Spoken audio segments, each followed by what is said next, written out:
Hi Cooper. So this is a video to help you with your homework. I also made a key that I sent a picture to your mom of, and that way you can double check all of your answers. But here's just a couple of them from your homework, and hopefully they make sense enough for you to be able to do all of your homework and then just double check your answers. And obviously you guys are always welcome to email me or text me or whatever if you do have any extra questions. So let's go ahead and get started. On this one, it's about rational exponents and radical conversions. So the big thing that you need to know is that radical form or square roots can turn into exponents and exponents can turn into square roots.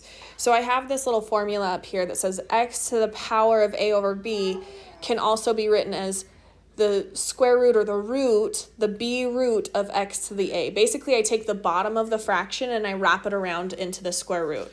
I can do the same thing, like that goes either way. So I can take whatever the root is and wrap it around to make it the bottom of a fraction on the exponent, and it changes to an exponent. Totally fine either way. It just depends on what your teacher's asking for. So for the first section of your homework, it's asking you to convert into rational exponent form. So she's given you everything in radical form or root form, and you've got to change it so that it's an exponent form. So let's do these first couple of questions. For I'm going to actually start with question number 5 because it's a little easier, and then I'll go back to question 4. So for question number 5, it says the third root or cubed root of 2. And so what I want to do is put that into exponent form. But the 3 that's like inside this little check mark thing or inside the root, what it's going to do is wrap itself around into so it becomes the bottom of a fraction. Now, the 2 doesn't have anything, like there's no other exponent next to the 2. And so when that happens, it really is just like 2 to the first power. So what I can do is take that 3 and wrap it around so that instead of just being to the first power, now it's to the 1/3 power. So I can write it as 2 to the 1/3 power, because once I wrap that 3 around, the root disappears, and this is my final answer. So once again, if you don't have an exponent already, you can just put a 1 there because it doesn't change the value. It just gives you something to put on the top of the fraction. And then now let's go back up. So 2 to the power of 1/3 is your final answer. That's good for number 5. Now let's go back up to number 4. On number 4, it's really similar. So I want to get rid of the root, which means I've got to get rid of that 4 that's inside the root. And so not to get rid of it, but to change where it's at. So what I'm going to do is take that 4 and wrap it around so that it becomes the bottom of the fraction with the 6. So now I can write that as 5 to the power of 6 still, but now instead of just 6, it's going to be 6 over 4. And I can even simplify that because 6 over 4 I can simplify to be 3 over 2, dividing both of them by 2. And this would be my final answer in radical form. Potentially because both of these, like for number 4 and number 5, are just numbers, we can plug them into a calculator.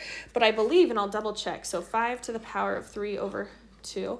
It'll give you a gross decimal. So if you plug it into the calculator and you get some nasty never-ending decimal, then you just leave it like this. The other thing that I wanted to tell you is if you have just a square, like just a root like this, like let's say I had this, there's no number inside of that root. And so when there's no number inside of that root, there's a little imaginary 2 there. So if I have just x, that's the same thing as saying this, which is the same thing as saying x to the power of 1/2. That's just kind of a trick. They don't put the 2 in the little root when it's a square root because we use square roots so often that it's kind of like one of those imaginary things, like the power of 1 thing. Okay, so that's how we do the first section. And then let's go to the second section. So the second section, instead of going to exponential form, we're going to radical form or to that root form.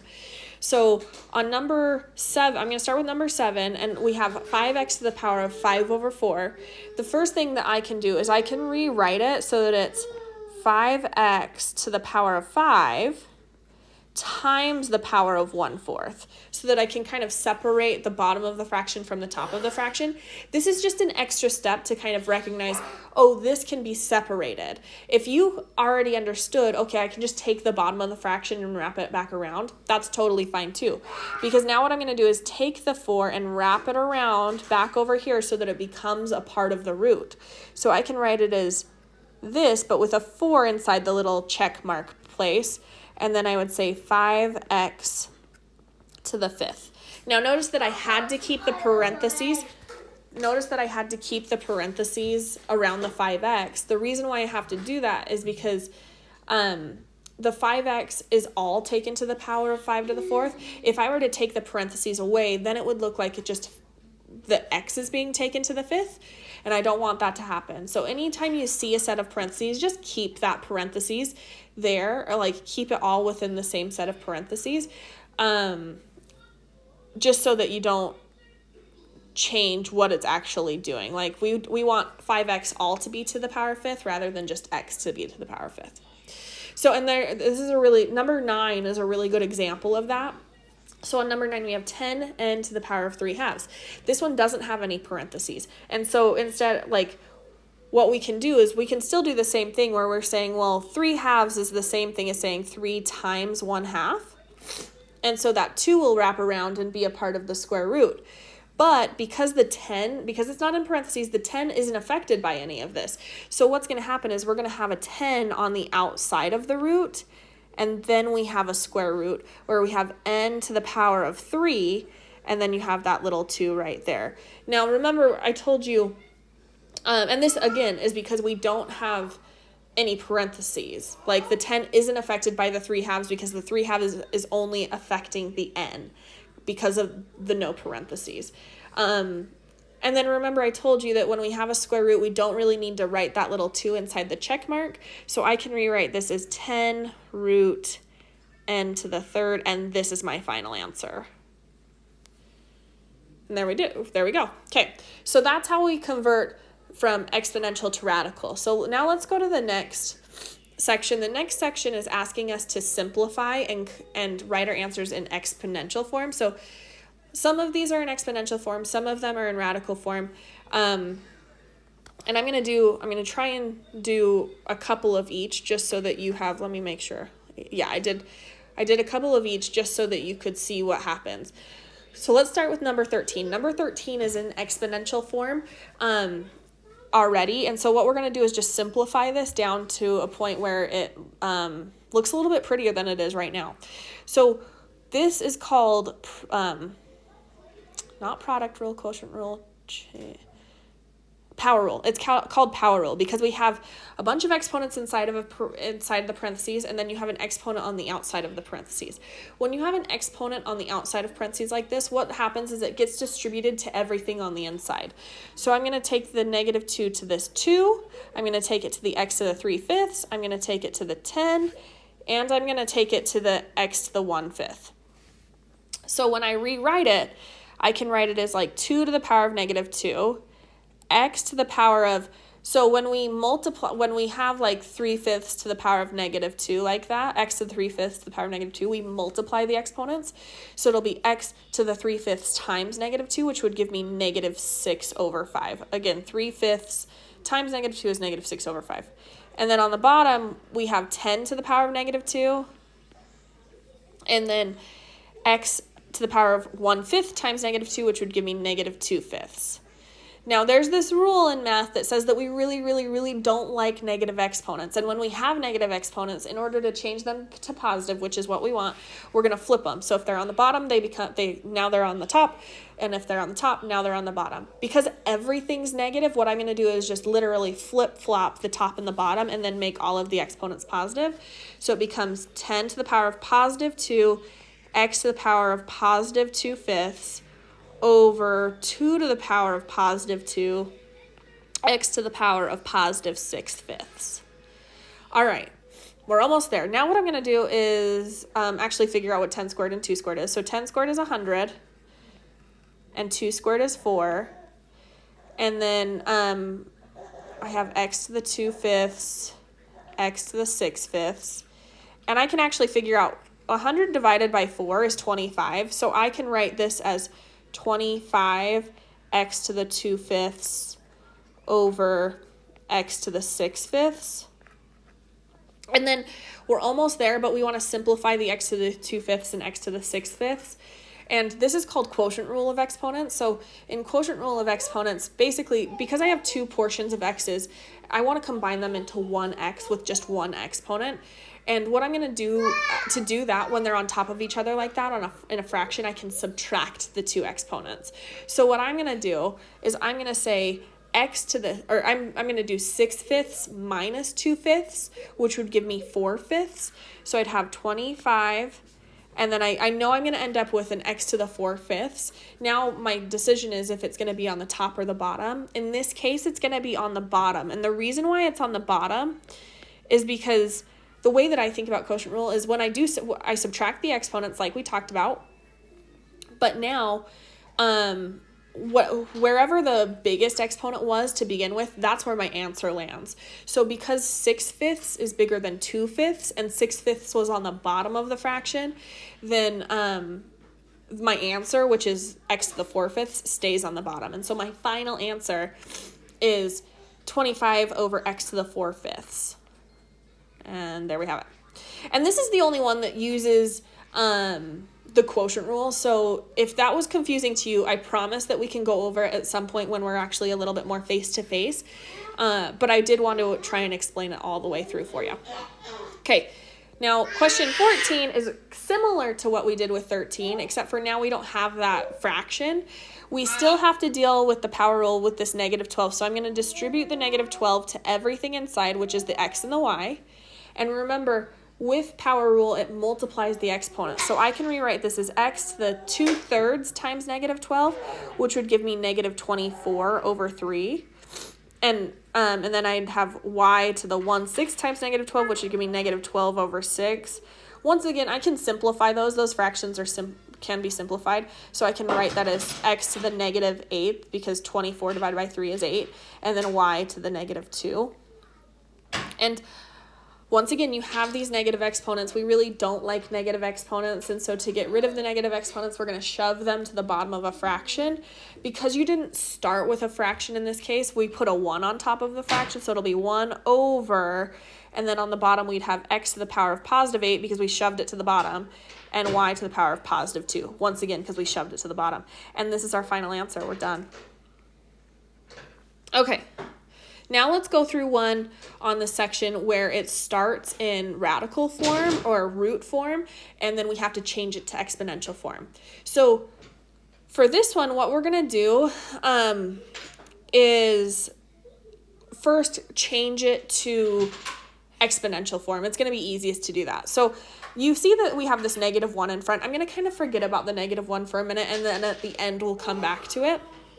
But what I'm going to do is take this 3 and wrap it around and put it on a fraction, right? But I can't just put it with the y and make it y to the 5/3. I have to make sure that that 3 affects everything that's inside the square root. So the way that I can rewrite it is that I can say 27, oh, don't forget the -1. We have that. 27 x to the 6th, y to the 5th, but all of that's to the power of 1/3. And so, because it's all to the power of 1/3 because of the 3 that was in the root. Now that we have that, we can distribute the 1/3 to the 27. We can distribute it to the 6 or to the x to the 6 and the y to the 5th. So now I can rewrite this as 27 to the power of 1/3, x to the power of, remember, it multiplies the exponent, so it'd be 6/3, which is 2, and then y to the 5 times 1/3, which is 5/3. All right, and we're almost done, but 27 to the 1/3 is something you can plug into the calculator, and you should get 3. So you'd end up with 3x squared y to the 5/3, and that's all of my, that's my simplified answer that was inside the root. But remember, you had that random -1 that was in front, so now I have to just multiply by -1, which all that does is just changes the sign of the 3 to negative. So my final answer is -3x squared y to the 5/3. And that's an exponential form, so that's exactly what we wanted it to be in, so we're done. All right, We have two more examples left, and these ones are from the bottom portion of your homework where it's asking you to simplify but keep it in radical form or have it in radical form. So one thing, if you feel really comfortable with the way that we just did the number, whatever, with number 18, how we converted it to exponential form and then simplified, we could do that here, but I'm going to show you a slightly different way so that we keep it all in radical form. So to do this one, instead of converting to exponential form first, what we're going to do is factor tree. So factor treeing means that I'm going to find, like, especially for just the numbers, like when you have numbers like this, you're going to, inside the square root or inside a root, you're going to factor tree. So when I factor tree, I find two numbers that multiply to be 243. So 243, and you can kind of guess and check on your calculator, but I'm going to tell you 243 is divisible by 3. So I know that 3 times 81 can multiply to be 243. Then what I'm going to do is continually break these numbers down until I get just prime numbers or numbers that I can't multiply by anything. So like 81 I know is 9 times 9. And then 9 is 3 times 3. 9 is 3 times 3. And now I'm done because all of those threes, like I can't break the number 3 down anymore. So it's just that's as simple as it'll go.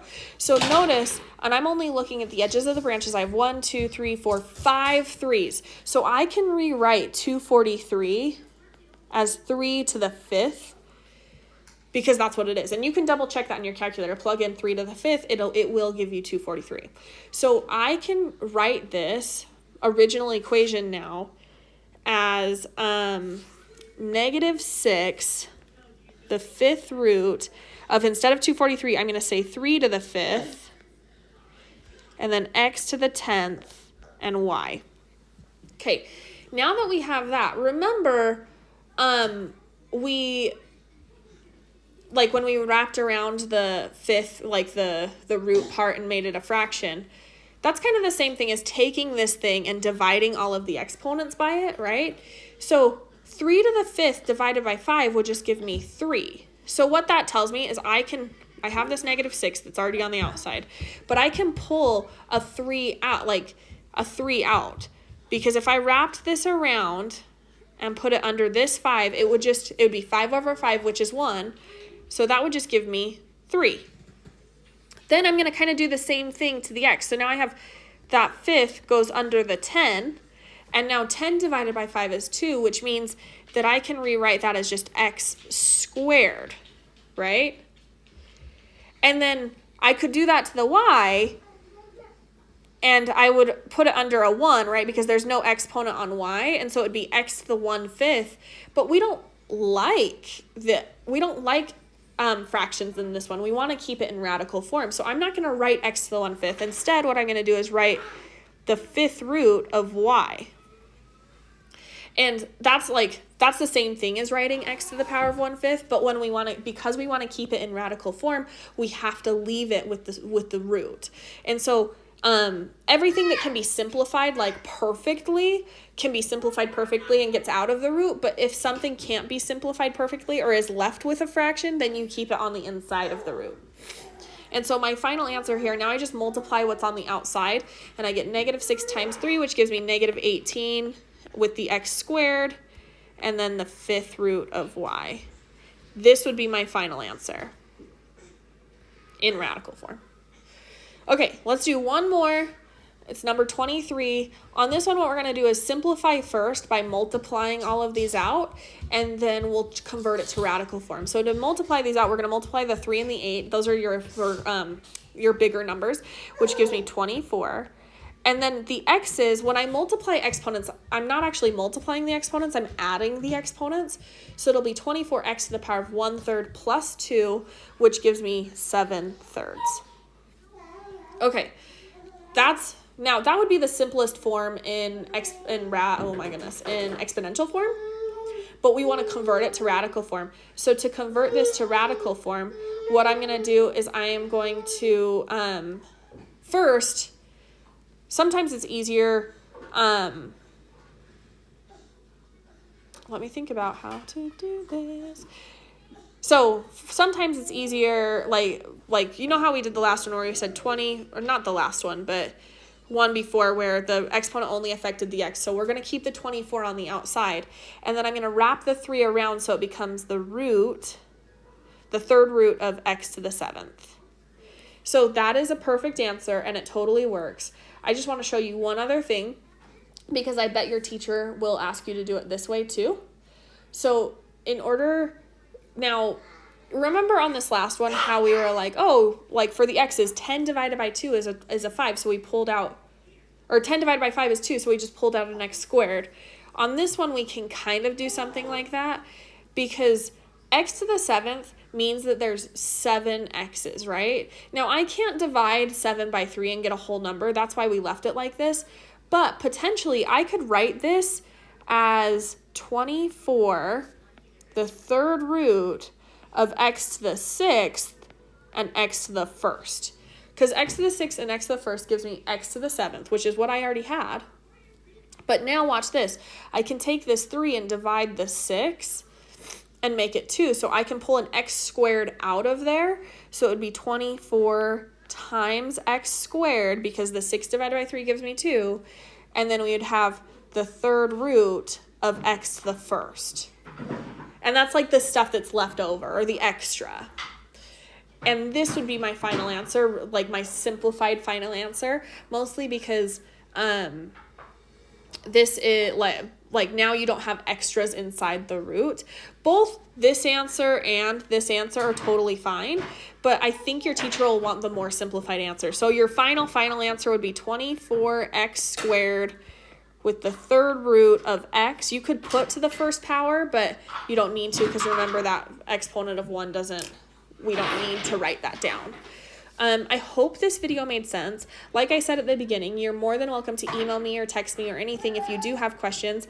And I did make a key for everything except for the examples that I put in this video. And good luck.